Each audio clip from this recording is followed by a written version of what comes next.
हमारा संविधान स्वाधीनता संग्राम के हवन कुंड से निकला हुआ यह अमृत है। कैसा डर का माहौल देश में अंग्रेजों के राज में था। जो संविधान के भक्षक हैं, वो आज संविधान का कॉपी लेके घूम रहे हैं, जैसे लगता है कि कितने बड़े संविधान के रक्षक। मुसलमानों को उनकी संपत्ति को लूटा जा रहा है, हत्याएं की जा रही हैं। कहाँ है संविधान? कहाँ है उसका सम्मान? कहाँ है उसका आदर भाव? विपक्ष के कई नेता संविधान की प्रति अपनी जेब में रखकर घूमते हैं। असल में उन्होंने पीढ़ियों से अपने परिवार में संविधान को जेब में ही रखे थे।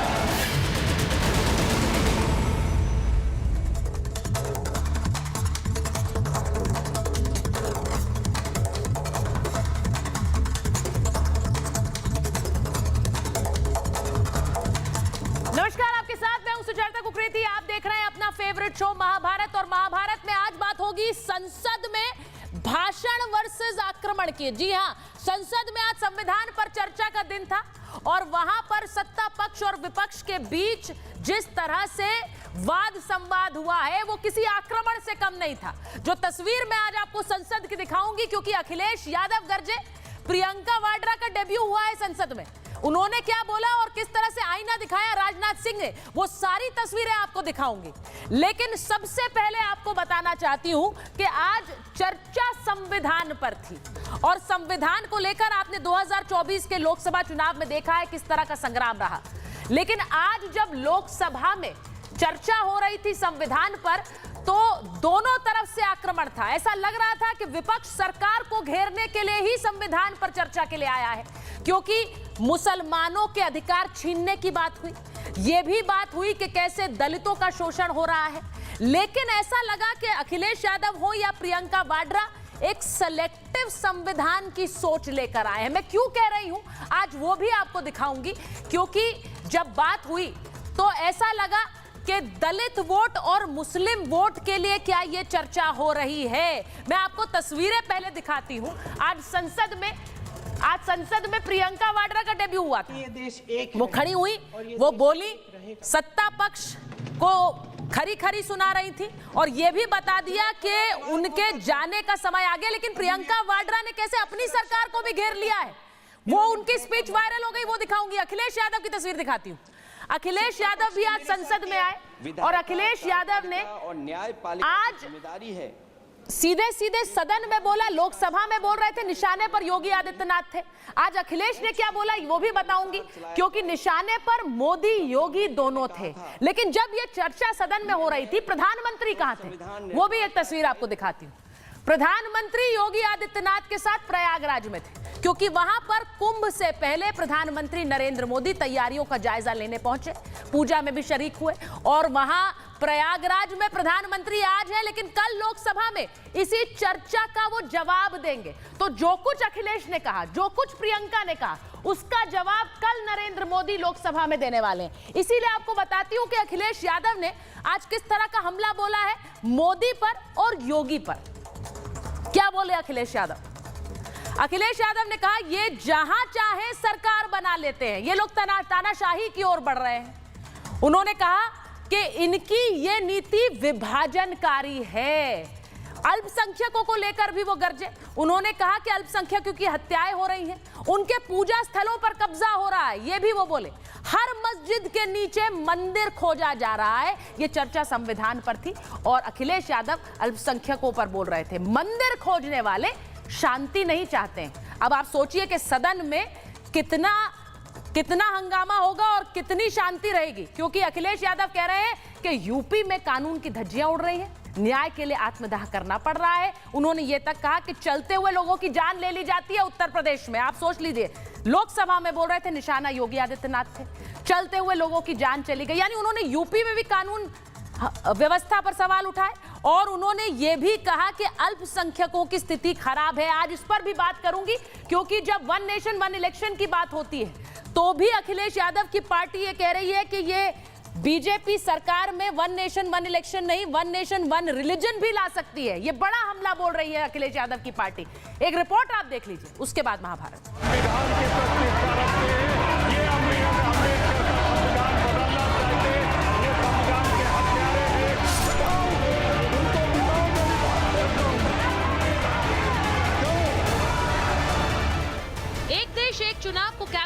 मंजूरी मिल गई। जानकारी के मुताबिक अब इस बिल को अगले हफ्ते संसद में पेश किया जा सकता है। लेकिन उससे पहले आज संसद में संविधान पर सबसे बड़ी चर्चा की शुरुआत हुई। संविधान पर चर्चा की शुरुआत तो हुई, लेकिन विपक्षी दलों के नेता संविधान की बातें कम और सरकार को घेरते नजर ज्यादा आए। दूसरी तरफ संसद में अपना डेब्यू कर रही प्रियंका गांधी सिलेक्टिव संविधान की बात कर रही थी। मुसलमानों को दूसरे दर्जे का नागरिक बनाने का प्रयास चल रहा है। उन पर हो रहे अत्याचार प्रतिदिन बढ़ते जा रहे हैं। उनकी संपत्ति को लूटा जा रहा है, हत्याएं की जा रही हैं, घर तोड़े जा रहे हैं। सरकार आर्थिक न्याय का सुरक्षा कवच तोड़ रही है। आज संसद में बैठी ये सरकार बेरोजगारी और महंगाई से जूझ रही हमारी जनता को क्या राहत दे रही है। कृषि के कानून भी बड़े बड़े उद्योगपतियों के लिए बन रहे हैं। प्रियंका के हिसाब से संविधान का अनादर संभल, हाथरस और उन्नाव में हुआ, लेकिन प्रियंका गांधी ने अपने बयान में उदयपुर, कन्हैयालाल, लखनऊ कमलेश, कोलकाता में अभया डॉक्टर मर्डर केस, केरल और कर्नाटक में आरएसएस कार्यकर्ताओं के मर्डर, इन मुद्दों पर कुछ नहीं बोला। क्या इनके लिए संविधान नहीं है? विपक्षी नेता जहां सरकार को घेर रहे हैं, वहीं सरकार की तरफ से रक्षा मंत्री ने भी विपक्ष को आईना दिखाया। विपक्ष के कई नेता संविधान की प्रति अपनी जेब में रखकर घूमते हैं। असल में उन्होंने बचपन से ही यही सीखा है। उन्होंने पीढ़ियों से अपने परिवार में संविधान को जेब में ही रखे थे। वो आज संविधान का कॉपी लेके घूम रहे हैं, जैसे लगता है कि कितने बड़े संविधान के रक्षक। संविधान के भक्षक संविधान के रक्षक नहीं हो सकते, और इसलिए आप आज वहां बैठे हैं। एक तरफ लोकसभा में चर्चा हो रही थी, तो वहीं दूसरी तरफ राज्यसभा में किसान का बेटा बनाम मजदूर का बेटा की जंग छिड़ी थी। 24 घंटे एक ही काम है कि किसान का बेटा यहाँ क्यों बैठा है। मैं आंखों से देख रहा हूँ, पीड़ा महसूस कर रहा हूँ। मेहरबानी कर दिल टटोलिए, मेहरबानी कर कुछ सोचिए। आप अगर किसान हैं तो मैं किसान मजदूर का बेटा, मैं खुद तुमसे भी ज्यादा मैं इतना कष्ट आपसे भी ज्यादा सहना हूं। सदन में मचा घमासान लगता नहीं आने वाले समय में कम होने वाला है, क्योंकि वन नेशन वन इलेक्शन पर जिस तरह के बयान विपक्ष के आ रहे हैं, लग रहा है कि ये घमासान जारी रहेगा। ये जो वन नेशन वन इलेक्शन, ये एक बहकाने वाला जुमला है। ये पॉसिबल भी नहीं है। आप इसके पीछे एक बहुत गहरी साजिश है। देखेंगे वो उसमें है क्या बिल में, वन नेशन वन इलेक्शन किस तरीके से करते हैं और उसका विवरण क्या है, वो सब देखने के बाद रिएक्ट करेंगे। वन नेशन वन इलेक्शन, एक देश एक चुनाव, एक भारतीय जनता पार्टी की जुगाड़ है चुनाव जीतने की। आज महाभारत में सवाल पूछ रही हूँ कि संविधान पर चर्चा या फिर दलित और मुस्लिम वोट बैंक के ऊपर नजर रखकर एकजुट करने की कोशिश। सवाल ये भी कि वन नेशन वन इलेक्शन पर भी विपक्ष क्या इसी तरह का घमासान संसद में जारी रखेगा। Bureau report, Republic Bharat. मेरे साथ महाभारत में आज जो मेहमान जुड़ रहे हैं, परिचय आपसे करा देती हूँ। बीजेपी के राष्ट्रीय प्रवक्ता शहजाद पूनावाला जी हमारे साथ जुड़ रहे हैं। हमारे साथ आरएलडी के जनरल सेक्रेटरी वरिष्ठ नेता मलूक नागर जी जुड़ रहे हैं। हमारे साथ समाजवादी पार्टी के राष्ट्रीय प्रवक्ता फराज किदवई साहब जुड़ रहे हैं। कांग्रेस के नेता अजय वर्मा जी हैं और एआईएमआईएम के प्रवक्ता दानिश कुरैशी साहब है। बहुत बहुत स्वागत आप सभी का। सबसे पहले शहजाद जी आपसे पूछ रही हूं, क्योंकि संविधान पर चर्चा थी, लेकिन ऐसा लग रहा था कि सरकार को घेरने का कोई मौका नहीं छोड़ रहे थे, और सवाल उन्होंने जो उठाए मैं उसी पर जा रही हूं। प्रियंका गांधी की आज डेब्यू स्पीच थी और वो सीधे सीधे आप लोगों पर सवाल उठा रही, कह रही है कायरो के हाथ में ज्यादा दिन देश नहीं रहेगा। देखिए, संविधान महज बहाना था, वोट बैंक को संदेश पहुंचाना था, सोनिया सॉरेस पे चुप हो जाना था, और इसीलिए और अपने प्रति जो अविश्वास है उससे कहीं ना कहीं भाग जाना था। अविश्वास तो हर रोज़ राहुल गांधी के खिलाफ समाजवादी, टीएमसी, लेफ्ट ये तो पारित कर ही रहे हैं, परंतु आज देखिए क्या हुआ। आज क्योंकि 13 दिसंबर है, आज ही के दिन 23 साल पहले 9 लोगों ने अपनी शहादत दी थी संविधान और पार्लियामेंट जो लोकतंत्र का मंदिर है उसको सुरक्षित रखने के लिए। अब यहाँ पर जो 3 पैनलिस्ट बैठे हैं उनमें से एक एक की पहचान कीजिए। एक वो लोग हैं जो अफजल गुरु को बेचारा मानते हैं, एक वो लोग हैं जो जेएनयू में जाकर खड़े हो गए उसके लिए, एक वो लोग हैं सुशील शिंदे की पार्टी और अलायंस जो कहते हैं कि मैं इसको आतंकी नहीं मानता। एक वो अलायंस वाले हैं एनसी में, उमर अब्दुल्ला ने कहा कि उसको लटकाना नहीं चाहिए था। और एक और बात देख लीजिए, ये तीनों उसी अलायंस का हिस्सा है जो जम्मू कश्मीर में संविधान, तो बाबा साहब आम्बेडकर जी के संविधान की बात हो रही ना, संविधान 75 वर्ष से तो भारत में लागू है सुचरिता, कहां पर 75 वर्ष से लागू नहीं है? जम्मू कश्मीर में तो 5 वर्ष से लागू, वो भी तब लागू हुआ जब 370 को कब्र में गाड़ने का काम मोदी जी ने किया। और उसका विरोध किसने किया रेजोल्यूशन लाकर? ये देखिए, चेहरा देख लीजिए, फराज जी की पार्टी वहां पे सहयोग दे रही है, देख लीजिए कांग्रेस पार्टी एनसी को सपोर्ट दे रही है, देख लीजिए एमआईएम की पार्टी भी इस पे प्रिंसिपली अग्रीड है। तो संविधान की हत्यारे आज संविधान के गुणगान करने लगे। और आखिरी बात ठीक है, ये एक तस्वीर भी देख लो, इसके ऊपर भी अखिलेश जी बोलते, वोट जिहाद की बात करने वाली आंबेडकर जी के संविधान के साथ था क्या महाराष्ट्र में? देखिए उनकी डेब्यू आरक्षण की बात करने वाले संविधान के साथ था क्या? देखिए 24 के लोकसभा चुनावों में जो हमला था, आज डेब्यू स्पीच में प्रियंका गांधी बोल रही हैं कि 24 के नतीजों की वजह से आप लोग बैकफुट पे है, वरना आप लोग संविधान बदल चुके होते, आरक्षण को कमजोर कर चुके होते, वो तो नतीजे आपके मन माफिक नहीं आए।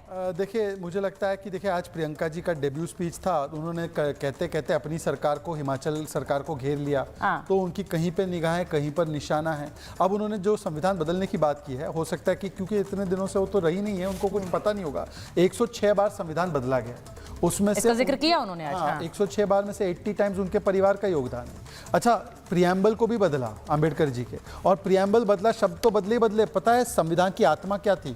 वो चित्र प्रभु श्री राम, प्रभु श्री कृष्ण के जो संविधान की ओरिजिनल कॉपी में थे। अब मैं पूछना चाहता हूं कि प्रभु श्री कृष्ण के चित्र को हटाने का कुकर्म किसने किया? नेहरू जी ने किया। अब जो यदुवंशी पार्टी है उनको पूछ लीजिए समर्थन में। नहीं, फराज साहब यहाँ बैठे हुए हैं और मैं आपको एक बात बताऊं, कई बार मेरी डिबेट्स में फराज साहब तो रामचरितमानस खोलकर उसमें से भी पढ़कर बताते हैं। तो फराज साहब जरा बता दीजिए, आज वो कह रहे हैं कि संविधान पर चर्चा है और श्री कृष्ण की जो आप तस्वीर हटाने की बात होती है, हम प्रभु श्री राम को जब हम संविधान के पहली पृष्ठ पर बात करते हैं, उसका जिक्र कभी नहीं होता है, क्योंकि न राम न कृष्ण किसी के भी नहीं है। फराज जी। जी सुचारिता जी, अब क्योंकि आपने रामचरितमानस का जिक्र कर ही दिया है, तो एक चेहरा बैठा हुआ है, उस चेहरे का नाम है, हमारे छोटे भाई हैं ये शहजाद पूनावाला। इनके इस चेहरे को इस गौर से देखिए, बहुत ही फोकस से देखिए। ये उस पार्टी से आते हैं जिस पार्टी का काम सुबह से लेकर के रात तक झूठ बोलना होता है। रामचरितमानस में लिखा है ना, झूठ ही लेना, झूठ ही देना, झूठ ही भोजन, झूठ चबेना। तो सुबह से रात तक इनका झूठ ही झूठ चला करता है। बात ये संविधान की कर रहे थे। दो चीजें मैं बोलूंगा सुचारिता जी बस जी। इनका जो पितृ संगठन है, देखिए मैं कोई भी बात करता हूं उसका मैं आपको बैकग्राउंड भी दूंगा।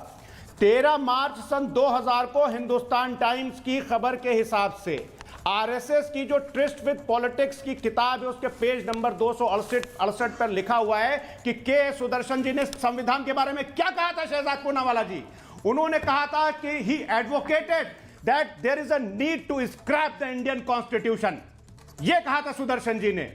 और एज पर हिम जो भारत का संविधान है, it was a British model of 1935। ये मैं नहीं बोल रहा हूं, ये डॉक्यूमेंटेड है आरएसएस की किताब में। क्या बात कर रहे हैं आप? विवेक देबरॉय जी का नाम तो सुना होगा ना, शहजाद पूनावाला जी आपने। चीफ इकोनॉमिक एडवाइजर थे माननीय प्रधानमंत्री जी के, दिवंगत हो गए। उन्होंने क्या कहा था? Indian constitution is a colonial legacy, now time has come to change the constitution.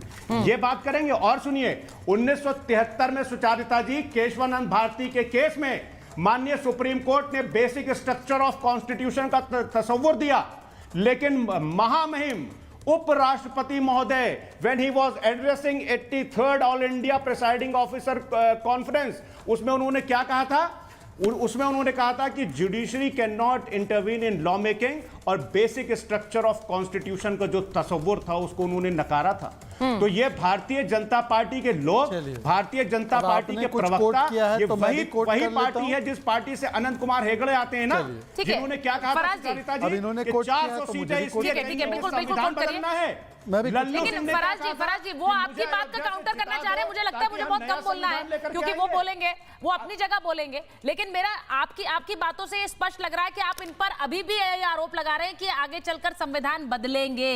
क्योंकि मंशा वही है, सोच वही है। शहजाद जी जवाब दीजिए जल्दी से। अब जैसे उन्होंने कोट किया मैं भी कोट करता हूँ। वैसे संविधान बदलेंगे तो एक अलग विषय, संविधान लागू नहीं होने देंगे ये तो आपका अलायंस बोल रहा है जम्मू कश्मीर में, उस पर चुप रह गए फराज मियां, कोई समस्या नहीं। अभी क्योंकि पुरानी कोट्स निकाली तो मैं कोट करता हूँ।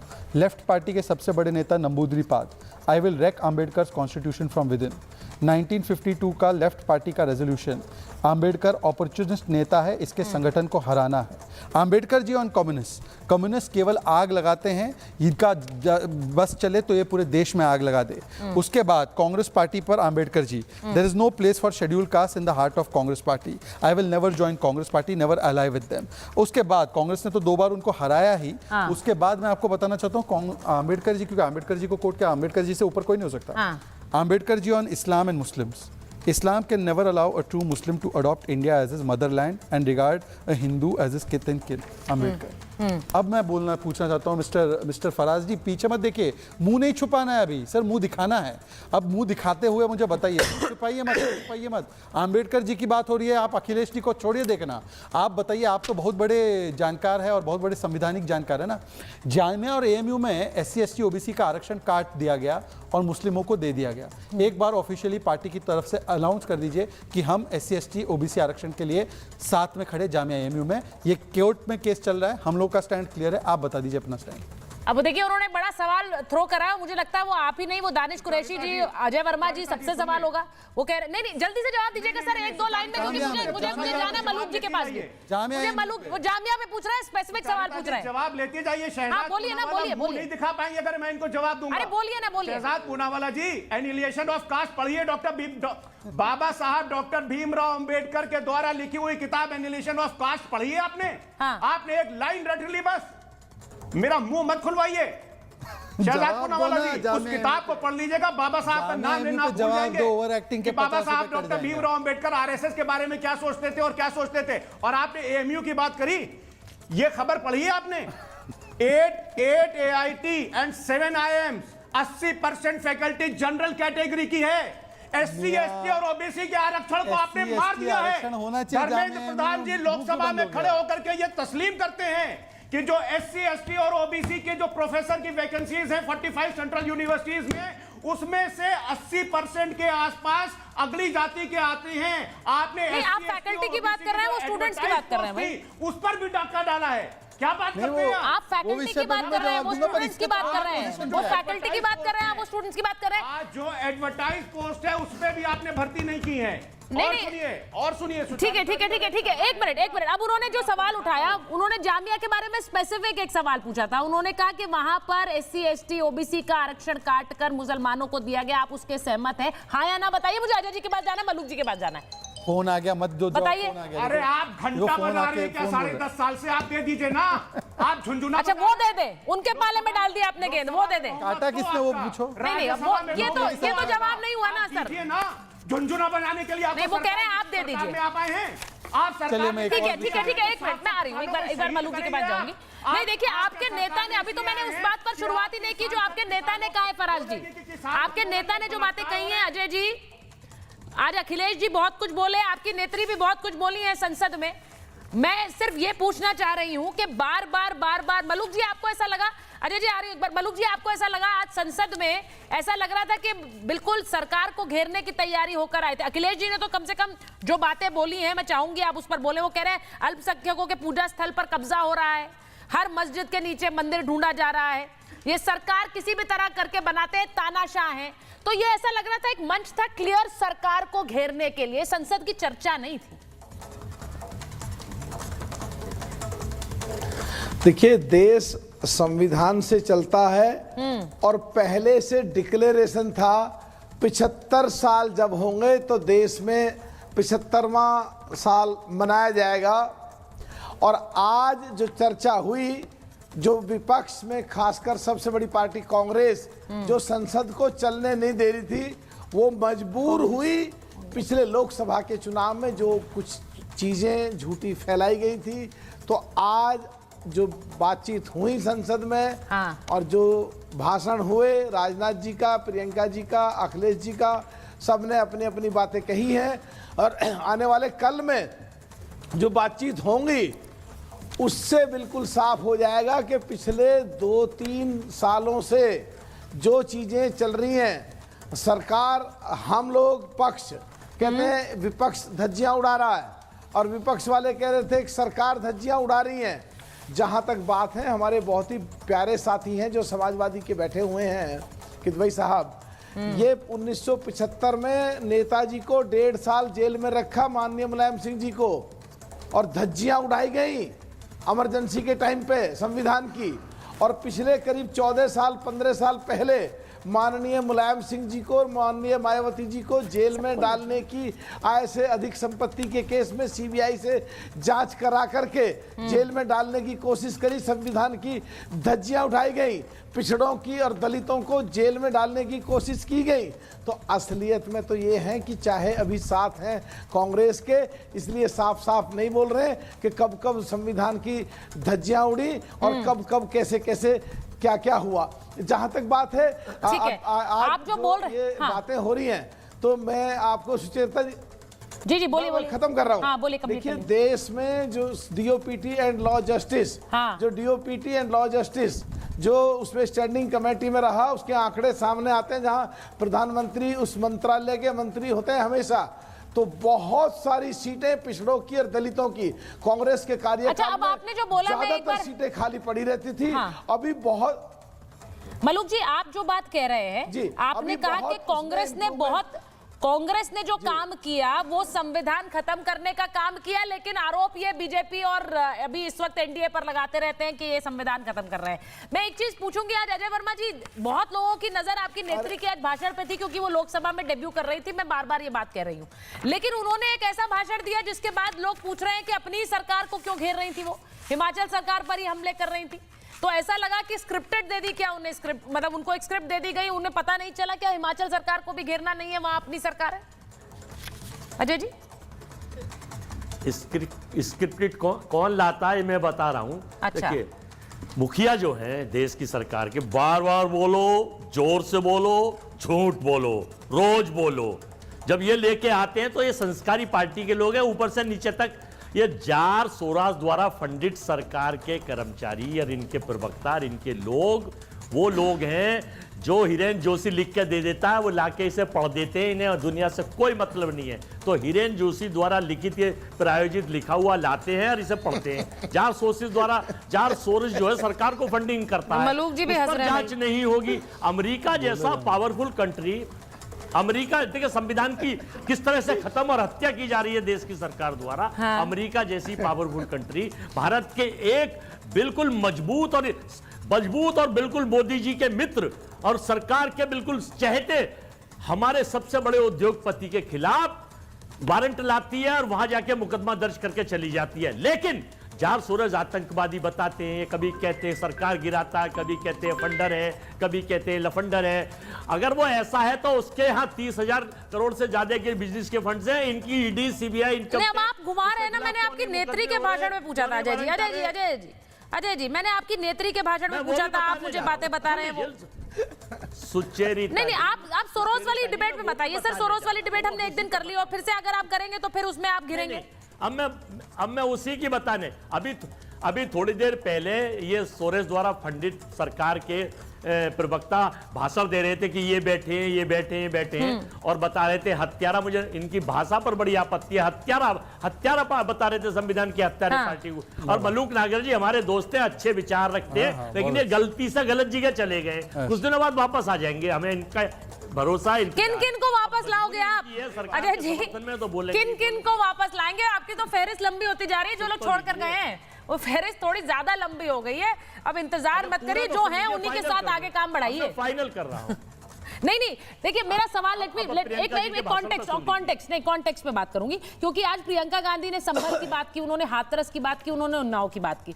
मेरा सवाल यह है, उन्होंने उदयपुर की कन्हैयालाल की बात नहीं की, उन्होंने आरजीकर मेडिकल कॉलेज में जो रेप और हत्या हुई उसकी बात नहीं की। व्हाई दिस सिलेक्टिव संविधान की अप्रोच? सवाल यह है, वो संविधान सिर्फ उन्हीं घटनाओं में देखती है जो सूट कर रहा है उन्हें। इस देश में क्या उन घटनाओं के अलावा कुछ नहीं हुआ है? नहीं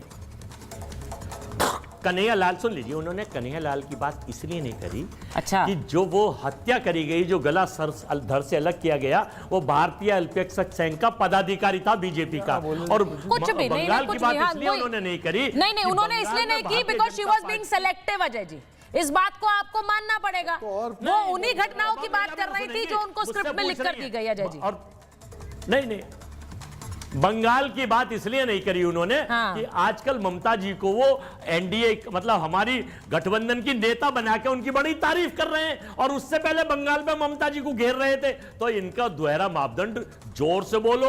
ये तो आप अपनी कहानी बता रहे हैं, इनकी नहीं बता रहे हैं। आप अपनी कहानी बता रहे हैं। मुझे लगता है आप बोलते बोलते सच बोल गए कि ममता जी को घेरेंगे कैसे, उन्हें तो नेता बनाने की तैयारी हो रही है, इसलिए उनके बारे में बोल नहीं सकते। उनके बारे में बोल नहीं। अरे शहजाद जी जवाब देना, शहजाद जी जवाब दीजिए, मैं दानिश जी के पास जाऊंगा। लोकतंत्र और संविधान की रक्षा के लिए देश की जनता के साथ, देश के हितों पर, देश के मुद्दों पर, दूसरे व्यापारियों के बार-बार सवाल भी किया, मैं बताता हूं, छात्रों के हितों पर बात करी जाती है। देखिए हम एजेंडा नहीं चलाते। ठीक। उनका ये कहना, अखिलेश जी हो या फिर प्रियंका वाड्रा हो, आज भाषण से ऐसा लगा कि ये सरकार जाने वाली है, ये सरकार रहने नहीं वाली है, ये तानाशाही वाली सरकार है। कितनी बार सुन चुके हैं आप? देखिए, अब मैं जवाब देना चाहता हूं, पर इंटरप्शन ना हो अजय जी और दानिश जी को ले लीजिए। बोला व्यवधान मत कीजिए। देखिए, शहजाद जी और दानिश जी को। देखिए, ऐसा है कि चयनात्मक कमिटमेंट टू कॉन्स्टिट्यूशन हमेशा रहता है। जब चुनाव जीतते हैं तो ये वायनाड में तो चुनाव आयोग की तारीफ करते हैं, वरना कुत्ता हो जाता है। जब केस जीतते तो जुडिशरी ठीक होती है, वरना जुडिशरी आग लगा रही है, जुडिशरी ने हमें चुनाव हरा दिया, ये कहते हैं। उसी तरीके से जब कोई विक्टिम मुस्लिम हो और स्टेट भाजपा का हो तब तो चीख के बोलना है, और जब कोई विक्टिम हिंदू हो, करने वाला मुसलमान हो, तो उस पर एकदम खामोश हो जाना है। गोधरा, इसमें कन्विक्शन हुई, साबरमती फिल्म का विरोध कर रहे हैं भाई। एक फिल्म बनी है वो भी ट्रूथ पर, उसका विरोध कर रहे हैं। सुप्रीम कोर्ट ने तो विरोध क्या ही किया, और वो कांग्रेस के नेता थे। पेल्टिंग हो गई वहां, पत्थरबाजी हो गई जेएनयू में, और यूसी बनर्जी रिपोर्ट बनाकर तो ट्रूथ को सप्रेस करने की कोशिश की गई। तो कार सेवकों की कोई चिंता नहीं थी। पर मैं दूसरे पॉइंट पे आना चाहता हूं। इन्होंने कहा कि मैंने उनको संविधान हत्यारा बोला, मैंने गलत किया। मैंने तो मात्र लालू जी और सपा के नेताओं को कोट किया। पूछ लीजिए फराज जी से, किदवाई जी से, कि क्या जो 19 महीने मुलायम सिंह यादव जी जेल में रहे तो वो संविधान की हत्या नहीं थी क्या? इमरजेंसी का कालखंड एक बार पूछ लीजिए। अगर वो बोलते नहीं संविधान की हत्या नहीं थी तो मैं मान लेता हूं। और आखिरी बात मैं पूछना चाहता हूं, देखिए फराज जी ने तो कई सारे सवालों का जवाब नहीं दिया कि आरक्षण होना चाहिए SC/ST का, OBC का, पर उनको पता है रिजर्वेशन एंड प्रमोशन किसने रोका? समाजवादी पार्टी ने 2012 में। अब बोल दीजिए एक बार कि गलत रोका या सही रोका? और सुप्रीम कोर्ट की बड़ी बातें करते ना, तो बताइए 3 तलाक का फैसला मानते हैं? शाहबानो का फैसला क्यों पलट लिया? और संविधान की मानते तो एक बार बोल दो UCC के साथ हो, और इधर उधर मत भागना, पीछे मत देखना किताबों में। बोल दीजिए UCC के साथ हो, खिलाफ हो। फराज जी, ये बड़ा डायरेक्ट क्वेश्चन है, मैं फिर कहूंगी। अगर संविधान की दुहाई लोग देते हैं तो इस संविधान की नजर में सब एक हैं, तो इसीलिए जब हम कहते हैं कि UCC की बात करते हैं तो उसके समर्थन में एक नहीं हो पाते हैं। मैं दानिश जी के पास चली जाऊं पहले, क्या दानिश जी इंतजार कर रहे हैं? फराज जी आ जाऊं, एक डायरेक्ट क्वेश्चन लूंगी, या आप बोलना चाह रहे हैं? पहले जल्दी से बोल दीजिए। सोचने का टाइम भी दीजिए, कहाँ बोलेंगे? ठीक है, उन्होंने कह दिया हाँ, आगे ले जाइए दानिश जी के पास। तब तक आप सोच लीजिए अपना जवाब। दानिश जी, संविधान का मतलब क्या? संविधान का मतलब क्या UCC नहीं है?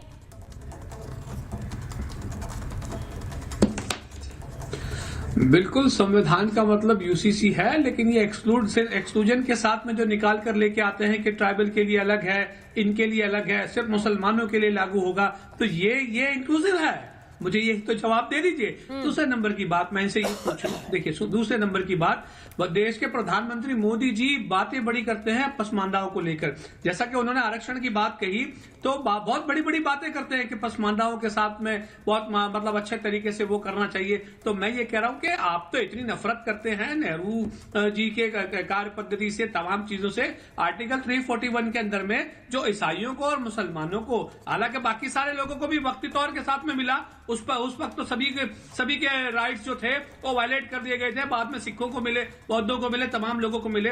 तो आर्टिकल 341 पे आप बहाल कर दीजिए ना समानता के साथ। तो आपको सिर्फ UCC, इनका भी प्रॉब्लम यही है, इनको सिर्फ UCC अच्छा लगता है। आर्टिकल 341 में मुसलमान और ईसाई उसमें पीड़ित है, वो अच्छा नहीं लगता। उसके बाद सवाल आगे यहाँ ये खड़ा हो जाता है कि जब भी सवाल उनसे आप पूछते हैं, अभी वहां की बात करते हैं बंगाल की, बंगाल में इनसे ये पूछे कि लॉकडाउन के बाद पश्चिम बंगाल के जब चुनाव चल रहे थे, इलेक्शन कमीशन ने ऊपर हलफनामा दिया कि भाई देश के प्रधानमंत्री खुद इसका हनन कर रहे हैं, तो उसमें कोई कार्रवाई हुई थी? नहीं हुई थी। तो ये जो दोहरे मापदंड है, संविधान ये अपनी तरफ से बात करते हैं, कांग्रेस अपनी तरफ से बात करती है, इसमें पिटता है मुसलमान, दलित, आदिवासी। पर आज तो अखिलेश जी मुसलमानों की बात कर रहे थे संसद में, आप उन पर आरोप लगा रहे हैं। वो तो आज तो अखिलेश जी मुसलमानों की बात कर रहे थे संसद में। अच्छा, या फिर आप वेट कर रहे हैं कि आपके नेता जब बोले अच्छा जवाब सुनिए तब उस पर आप उसको सही कहेंगे। उन्होंने कहा कि अल्पसंख्यकों की हत्याएं हो रही हैं, उनके साथ नाइंसाफी हो रही है, वो सही बोल रहे थे या गलत बोल रहे थे अखिलेश जी? अब जवाब तो सुन लीजिए। हाँ। जवाब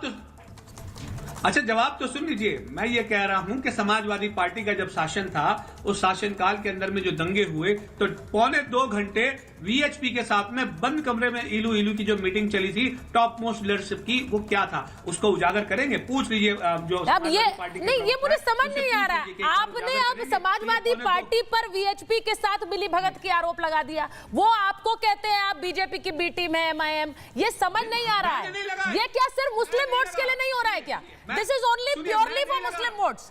वो मुसलमानों की आवाज संसद में उठाएंगे तो आप उन्हें गलत कहते हैं। सुनिए, सिर्फ ओवैसी साहब सही करते हैं मुसलमानों के बारे में। सुनिए, वो अगर ओवैसी साहब उठाएंगे तो वो गलत बता देंगे। अच्छा सुनिए, मैं ये अच्छा सुनिए, तो अब मेरी बात तो सुनिए। देखिए ओवैसी साहब के मामले में तो मैं आपको एक बात कह दूं कि आप पार्लियामेंट के अंदर का सेशन का एक लम्हे का इस्तेमाल बैरिस्टर असदुद्दीन ओवैसी साहब बाखूबी करते हैं। बाकी सारे लोग भले हंगामा करते होंगे, लेकिन एक लम्हे का इस्तेमाल पार्लियामेंट का वो बाखूबी इस्तेमाल। आपके नेता आप तो यही कहेंगे, आप यही कहेंगे क्या? अखिलेश जी के बारे में फराज क़िदवाई साहब ये नहीं कहेंगे क्या? कहेंगे, वो यही कहेंगे। लेकिन मुझे तो बड़ा क्लियर दिख रहा है ये सब मुसलमान वोटों के लिए हो रहा है। दानिश कुरैशी साहब आप बता दीजिए, उन्होंने आज मुसलमानों की बात देश की संसद में कही, आप कह रहे हैं वो इलू कर रहे थे वीएचपी के साथ, आप ये आरोप लगा रहे हैं। फराज क़िदवाई साहब यहाँ हैं, शहजाद। अरे हाँ बिल्कुल, एक मिनट, मैं चाहती हूँ इस पर बात होनी चाहिए, क्योंकि वोटर भी देख रहा है भाई, वोटर देख रहा है वो कौन किसका हितैषी है। संविधान पर चर्चा तो इसीलिए हो रही है। एक चीज तो भूल ही गए कि यहाँ पे ऐसा कंपटीशन है कैप मतलब कॉम्पिटिटिव अपीजमेंट पॉलिटिक्स का, कि ताहिर हुसैन को ले लिया इन्होंने। अब पता नहीं वो पत्थरबाजों का कॉन्टेस्ट करवा रहे दिल्ली में, कौन ज्यादा पत्थर फेंकता है वो हमारे सदस्यता ग्रहण कर ले। अरे आपने लिया है यूएपीए के अक्यूज्ड को, ये फैक्ट है और ये बहुत सीरियस है। मैं भले इस पे हंसी, लेकिन बहुत सीरियस बात है। मरवाने वाले को आपने पार्टी में ले लिया, ग्रीन कारपेट लगा के ले लिया। अब सुन लो, अब पत्थरबाजी मत करो यहाँ पे, यहाँ पर पत्थरबाजी नहीं चलेगी आपकी, शाब्दिक पत्थरबाजी नहीं चलेगी। ताहिर हुसैन जैसे आतंकी जिहादी प्रवृत्ति के इंसान को आपने टिकट दिया। अब सुन लो दानिश जी, सुनना भी पड़ेगा। ठीक है दानिश जी, ये ताहिर हुसैन के लिए ऐसे रो नहीं सकते, बिलक नहीं सकते, सुनना पड़ेगा। ये अरे इनका नाम कैसे बदल गया? फराज नहीं, ये दानिश है, दानिश है इनका। अभी ये फराज मोड में नहीं है। अभी सुन लीजिए। अरे सुनिए दानिश साहब, एक बार सुनिए, उसके बाद मैं फराज जी के पास भी जाऊंगी ना। बोला अब उसके बाद सुनना नहीं है। फराज जी को इन्होंने बोला ट्राइबल को यूसीसी से निकाल दिया। इनकी पार्टी का नाम क्या है? मजलिस Ittehadul Muslimeen, exclusive Muslim party. वो दूसरों को बता रही है। हाँ, मैं डंके की चोट पर बोल रहा हूँ कि यूसीसी उत्तराखंड में ट्राइबलों की संस्कृति पर कोई नाश नहीं होगा। आप बता दीजिए कि वहां पर फराज क़िदवाई इसके साथ में खिलाफ है। बता दीजिए कांग्रेस पार्टी। चलिए फराज जी से मैं पूछूंगी, फराज जी के पास यूसीसी पे क्या स्टैंड है बताइए एक बार। फराज जी देखिए, संविधान की बात हो रही है, तो संविधान में यूसीसी की बात पर क्यों मौन रहते हैं, उसमें क्यों नहीं साथ होते? फराज जी क्या स्टैंड है? अब सोच के कोई कॉल वाला आया होगा कि ये स्टैंड लेना। देखिए, मुझसे कई सवाल पूछे गए सुचारिता जी। जवाब सबसे पहले तो मैं शहजाद भाई को एक बात बता दूं। शहजाद भाई, बर्नार्ड मराग को आप जानते हैं? बर्नार्ड मराग जो हैं, इनको आपकी पार्टी ने चुनाव लड़ाया था। इनकी इस तरह से बैकग्राउंड क्या था ये समझ लीजिएगा। सैफुल्लाह फारूक, एक घोषित आतंकवादी को आपने चुनाव लड़ाया। कांग्रेस के रटे रटाए व्हाट्सएप पॉइंट से आगे बढ़िए भाई साहब, कुछ रेलेवेंट बोलिए, कोई नया मटेरियल नहीं भेजा क्या इन्होंने? तो नहीं, अरे सुनिए, अभी आप बड़ी आतंकवादियों की बात कर रहे थे ना। ये वो पार्टी है जो नाथूराम गोडसे को देशभक्त बोलती है। आपके सांसद बोलते हैं कि नाथूराम गोडसे देशभक्त था।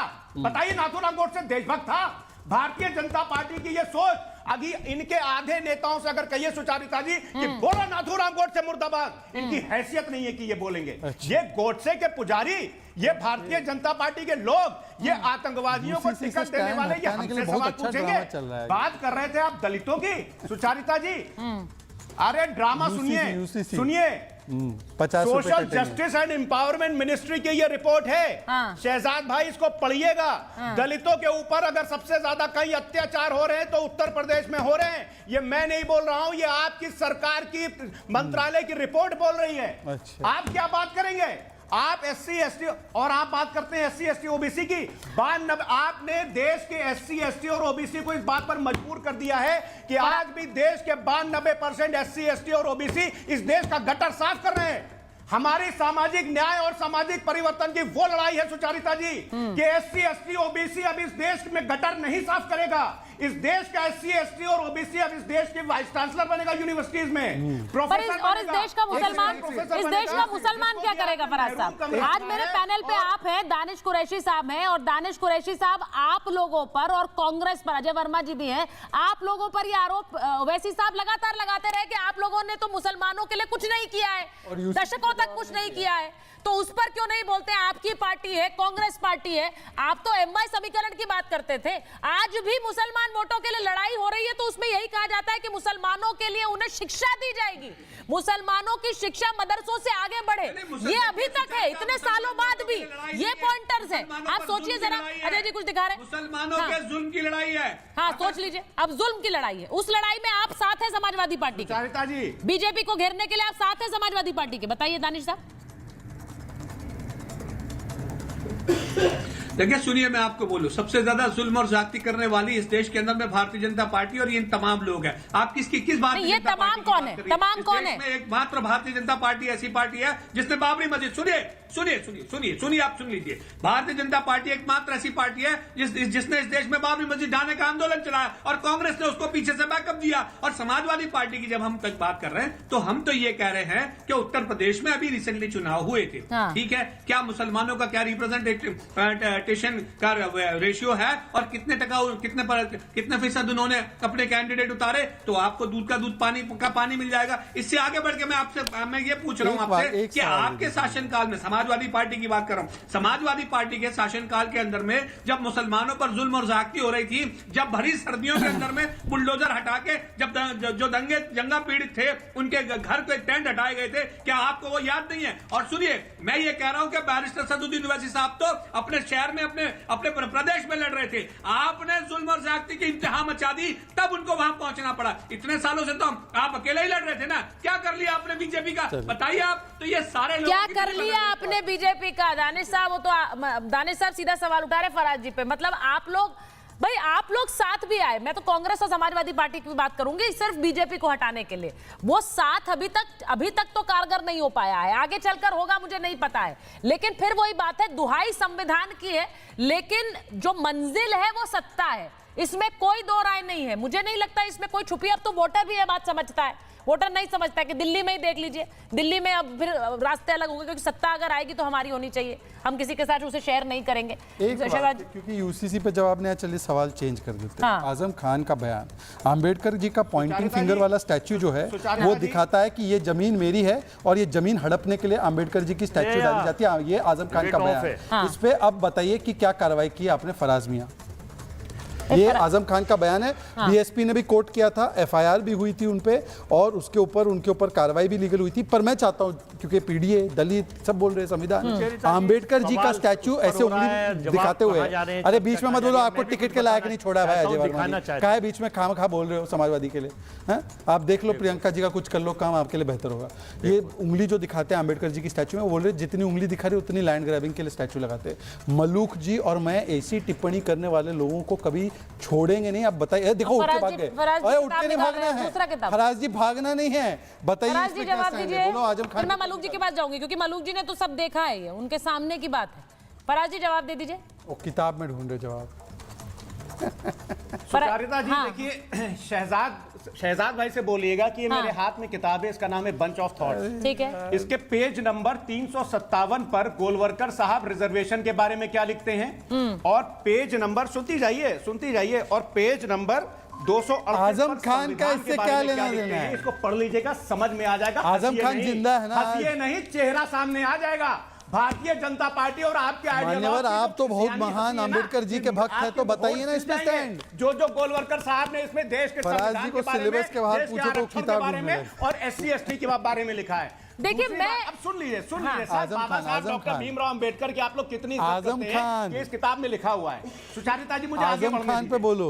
सुचारिता जी मुझे आगे ट्राई सर, दानिश भाई नहीं दानिश भाई छोड़ो यार, आजम खान पे बोलो। ये क्या तरीका है सुचारिता जी? अच्छा आप बोलिए नहीं, उन्होंने सवाल पूछा है। मैं तो इनके टर्न में नहीं बोल रहा था अभी। हाँ बोलिए, आप बोलिए। आजम खान, दानिश, अब दानिश भाई के मैं बात अरे आजम खान पे नहीं, अच्छा उन्होंने नहीं फराज जी एक सेकंड होल्ड फराज जी, 2 सवाल तो उन्होंने पूछे हैं, उसमें मुझे लगता है डायरेक्ट आंसर बनता है। यूसीसी पर क्या स्टैंड है? संविधान की दुहाई देने वाले यूसीसी से भागते क्यों हैं? मेरे को लगता है ये सवाल तो लार्जर सवाल है, क्योंकि यूसीसी तो इस देश के सामने खड़ा है। शक्ल क्या डायरेक्टिव, क्या कॉन्स्टिट्यूशन ने जब यूसीसी को रिकमेंड किया था तो ये लिखा हुआ है कि उसमें खाली मुसलमानों के नियम चेंज किए जाएंगे, बाकी कम्युनिटीज को उसको एग्जिट कर दिया जाएगा? तो बाकी कम्युनिटीज का मतलब क्या है? अगर उसमें हिंदू भी हैं, उसमें ईसाई भी हैं, तो हम उसका समर्थन सिख करते भी हैं, सब होंगे लेकिन उसमें। अगर आप मुसलमानों को चढ़ाने आपको सिर्फ इसलिए नहीं होना क्योंकि उसमें आदिवासी नहीं है, तो मुसलमानों को भी अलग रखा जाए। विरोध करते हैं। गोवा में लागू है, गोवा में क्रिश्चियन है भाई, उसमें भी अलग रखा जाए भाई। क्रिश्चियंस के लिए भी है, सिखों के लिए भी है, हिंदुओं के लिए भी है। मलूक जी क्या संविधान वाली बात में ये बड़ी जरूरी नहीं है कि जो संविधान की दुहाई देते हैं वो यूसीसी पर अपना स्टैंड क्लियर करें? देखिए यूसीसी पे इनको अपना स्टैंड बिल्कुल क्लियर करना चाहिए। और सुचेता जी मैं सीधा एक बात रिक्वेस्ट कर रहा हूं आपसे, हाँ, कि ये जितने भी लोग मुसलमानों के ठेकेदार बनते हैं,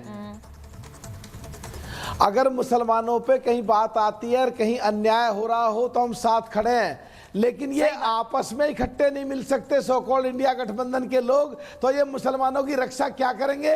ये उनको क्यों रोज तनाव देते हैं, उनके लिए आपस में लड़ रहे हैं। हाँ। ये क्यों नहीं, अगर आपस में इकट्ठे नहीं हो सकते तो हम मुसलमानों की क्या बात कर सकते हैं? एक बात और कहनी है, 1947 में मुसलमानों की 23.5% हिस्सेदारी थी और 2010-2014 आते आते 1.5% रह गई और अब 2024 तक वो 4.5% हो गई है।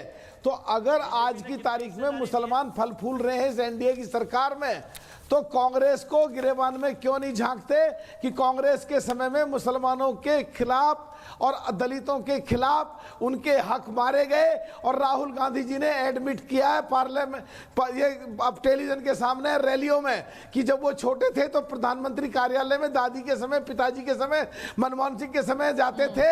दलितों के और पिछड़ों के साथ अन्याय हुआ है, इसलिए वो अब समाजवादी के साथ, समाजवादी की वजह से शायद, या माननीय प्रधानमंत्री देश की संसद में आके कहते हैं मैंने इतने दलित मंत्री बनाए, इतने पिछड़े मंत्री बनाए, तो माननीय प्रधानमंत्री जी की नकल करके दलितों की और पिछड़ों की बात करने लगे क्या? देखिए मुझे ऐसा लगता है कि दलितों की बात, दलितों की आवाज बनकर, मुसलमानों की आवाज बनकर आज नेता सदन में बोले हैं, लेकिन अगर दूसरा बोलता है तो उसकी आवाज गलत, मेरी सही वाली एक इक्वेशन साफ नजर आती है। वो क्यों है? वो दलित वोट के लिए, वो मुस्लिम वोट के लिए, ये तो हमें जनता को सोचना होगा और समझना होगा। मेरे पास इतना ही समय था। भारत बहुत बहुत धन्यवाद।